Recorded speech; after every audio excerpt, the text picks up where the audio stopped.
Hello, everybody. This is Queen Lenora.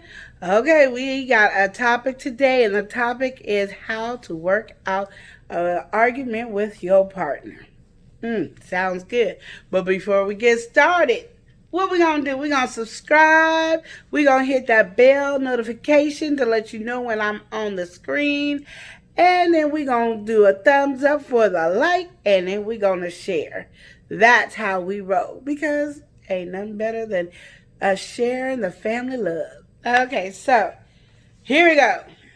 When you in an argument, you have to stay focused on what the argument is. So let's just say the argument is, I don't like your mama being in my business. I had to do something that could be for both sexes. I don't want your mama in our business. So that is what the argument is. I want her in her business. What we do at our home is our business.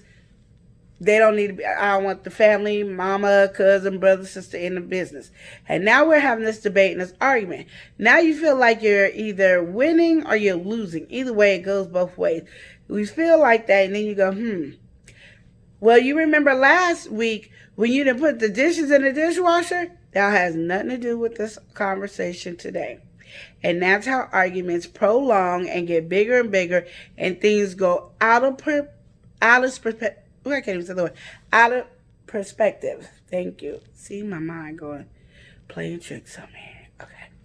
So it's going out of perspective. So you don't want to do that. You want to stay focused on whatever the argument is. If you didn't argue about the dishes last week, don't bring it into the conversation this week, because apparently it wasn't that important last week for you to bring it up. So don't bring it up now. We tend to go backwards, and we tend to feel like if what I'm saying is the law and nobody else can change what I'm saying. And that is a thought process that you have to get out your head. Because if you don't want nobody trying to change your mind, guess what? The person that you arguing with don't want you to change their mind. All you could do is say, this is how I feel about the situation, and this is how you feel about the situation. As long as I listen and understand your point of view, and you listen and understand my point of view, and then we got to put together, this is our relationship. It is nobody else. This is our marriage. This is what we're bound to. This is our connection. For people that have been together for years and years and years, this is your relationship. Nobody else needs to be in it. And you have to have that thought process in it. But you have to understand that each person in the relationship needs somebody they can vent to give them some advice. But when you pick a person to vent to get some great advice, you need somebody who's not going to be on your side. Write that down. They can't be on your side. You need somebody who's going to tell you the truth, regardless how you like it. You want somebody who is there to make sure your relationship lasts. And that's how they feel. And the other one is they don't have any emotional ties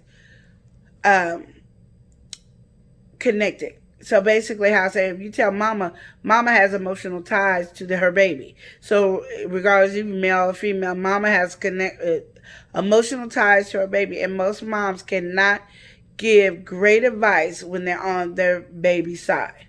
Even when their baby was wrong. She might not accept what her baby's saying from her man, but she sure gonna have something to say about it. And what that is because once you guys tell that business, even when you guys make up, she's still mad. Mama's mad. So it's like you gotta apologize and ask for mama's forgiveness to move on in the relationship, and it shouldn't have nothing to do with that. Now, some mothers don't. Like my mama, when me and my husband went through our big thing in the beginning of our marriage, I was right, my husband was wrong, but I ended up having to apologize, and she made it where I had to do different steps. And so I was mad because I was like, you know he wrong. We both agreed that he was wrong. That's why we came to you to have this conversation, so you could tell him he was wrong. And it didn't happen that way. I ended up apologizing. I was mad and I was hot. But what it was saying is, it doesn't matter who's right or wrong in the relationship because you guys are as one. So one is feeling down and defeated and depleted and just gone. Well, guess what's going to happen? Basically, you're losing the person just so you could be right. And is that relationship worth losing the person just so you can say you're right? So think about that. But the best way to do a great argument, to end a absolutely horrible argument, is to listen, respond the correct way, not rebuttal, but respond. And then take it in and let that person know that you have acknowledged what they said. This is what you was believing and this is how you feel. And both of you guys be on the terms to working it out that way to make it work for your marriage the way you want to. Not what you guys think marriage should be like, not what you guys are hoping marriage should be like, just the way you guys can manage and make sure your marriage. Because I'm going to tell you, me and my husband don't have long and big arguments. But our first year, we went through some struggles. Second year, it kind of went down. We never really had any big arguments. Now, I could tell you, I got mad over something really stupid, but I know women hate to hear this because I hate to hear it too, but it was my time of the month and I was ready to divorce over something stupid. But you got to understand, we have different emotions. But now, me and my husband get an argument. We can't even be mad longer than 6 hours. I don't even think we made it 6 hours. It might be 2 hours. We don't make it long because it's like nothing is that important, and our arguments are never that important to make it to be a long argument. It's just that we disagreed, and then we think about it, and then we come back, and we don't even have to apologize. We just, so we doing such and such. Yeah, what about doing all here? And we talking and we laughing. Because it wasn't really that serious, but the thing we do constantly is make sure we listen to one another, pay attention to one another, understand each other. And there's no right or wrong, because if he's wrong, then I'm wrong.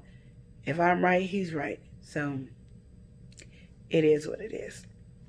I hope this helped you. If it did, please hit subscribe. If it didn't, please hit subscribe.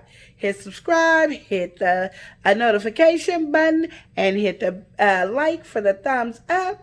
And don't forget to share. I hope you have a great day. And remember to love and live each day as if it were your last. Smooches.